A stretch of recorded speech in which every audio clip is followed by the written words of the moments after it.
Pernahkah kalian merasa batuk yang tidak kunjung sembuh? Batuk yang sangat mengganggu, seperti batuk berdahak, batuk kering, yang dapat mengganggu aktivitas kita sehari-hari. Wallahu a'lam bishawab. Sesungguhnya Indonesia menyimpan beribu macam ramuan-ramuan herbal yang mampu mengobati penyakit pada tubuh kita, baik itu penyakit ringan maupun penyakit yang sangat berat.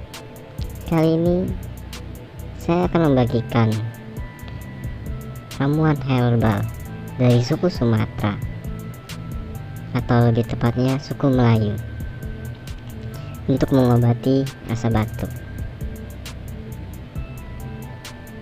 Pertama, Anda harus menyiapkan beberapa bahan yang nanti akan muncul di slide ini. Bahan-bahan ini sebelumnya Anda cuci dulu dengan bersih.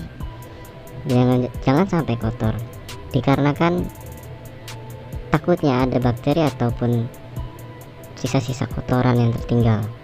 Bahan tersebut ialah botol aqua, batang keladi, plastik, dan karet. Seperti inilah penampakan dari batang keladi.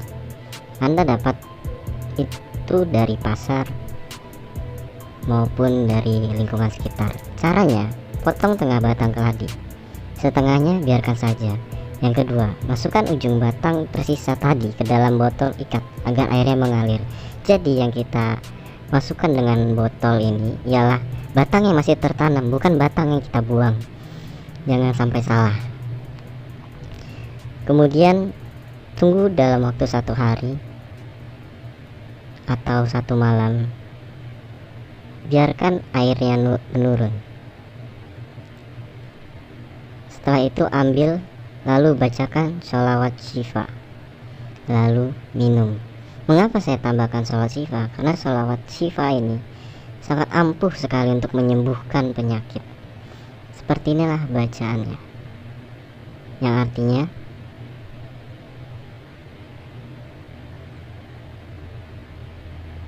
silahkan Anda baca sholawat syifa ini menurut hati Anda saja. Semisal 7 kali, 20 kali, 21 kali, terserah. Yang jelas kita sudah berikhtiar untuk menyembuhkan penyakit.